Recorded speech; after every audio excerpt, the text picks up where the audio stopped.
ঘড়ির দিকে তাকিয়ে দেখলাম অনেক দেরি হয়ে গেছে ঘুম থেকে উঠতে।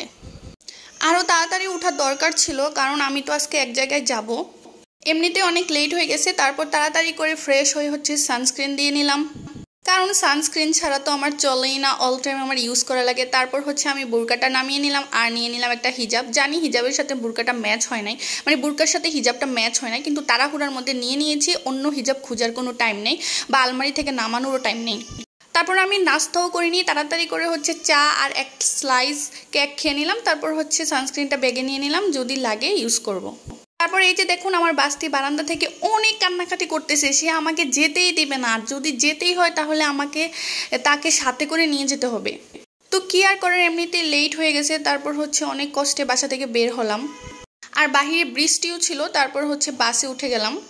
আমার মনে হচ্ছিল বাসটা খুবই আস্তে চলতেছে, আমার মনটা চাইছিল যেন আমি উড়ে চলে যাই, কারণ অনেক লেট হয়ে গেছে। আমার ঠিক টাইমে পৌঁছাইতে না পারলে, মানে আমি ঠিক টাইমে পৌঁছাইতে না পারলে আমি আমার কাজটা কমপ্লিট করতে পারবো না।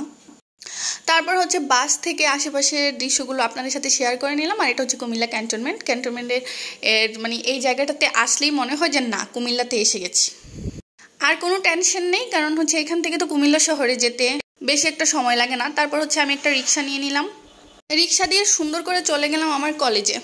অনেক দিন পরে কলেজে যাচ্ছি, অনেক দিন বলতে অনেক দিনই হয়ে গেছে, প্রায় বছরের মতো হয়ে গেছে আমার কলেজে যাওয়া হয় না, কারণ কলেজে তেমন কোনো কাজ থাকে না, ক্লাসও নাই আমার। তো এখান থেকে পড়ালেখা কমপ্লিট হয়ে গেছে, তাই এখানে আর যাওয়া হয় না।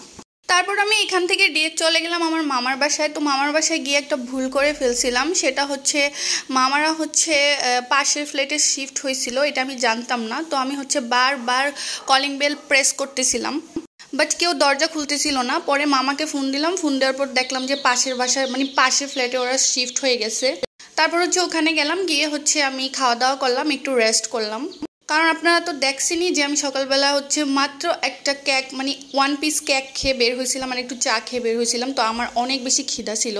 তো খাওয়া দাওয়া শেষ করে একটু রেস্ট নিয়ে এখন চলে যাব আমি আমার গ্রামের বাড়িতে। যদিও আমার মামি আমাকে অনেক রিকোয়েস্ট করছিল থাকার জন্য, কারণ অনেক দিন পরে আমি মামার বাসায় গেছিলাম, বাট আমার আর থাকা হয় নাই। কেন, আমি বাড়িতে যাব, বাড়িতে একটু ঘুরে আসব।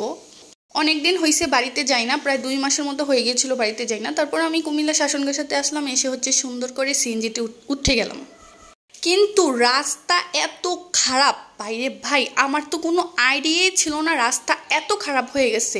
মানে আমার মাথা পুরাই ব্যথা হয়ে গেছে সিএনজির ভিতরে, এতটা খারাপ অবস্থা রাস্তার। আমি যদি জানতাম তাহলে আমি বাড়িতেই যাইতাম না।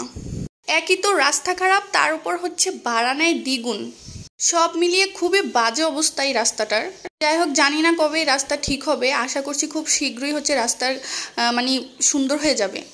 তো আমি বাড়িতে চলে আসলাম, এটা আমার বাড়ির পুকুর। তো আপনাদের সাথে দেখা হচ্ছে নেক্সট কোনো ভিডিওতে।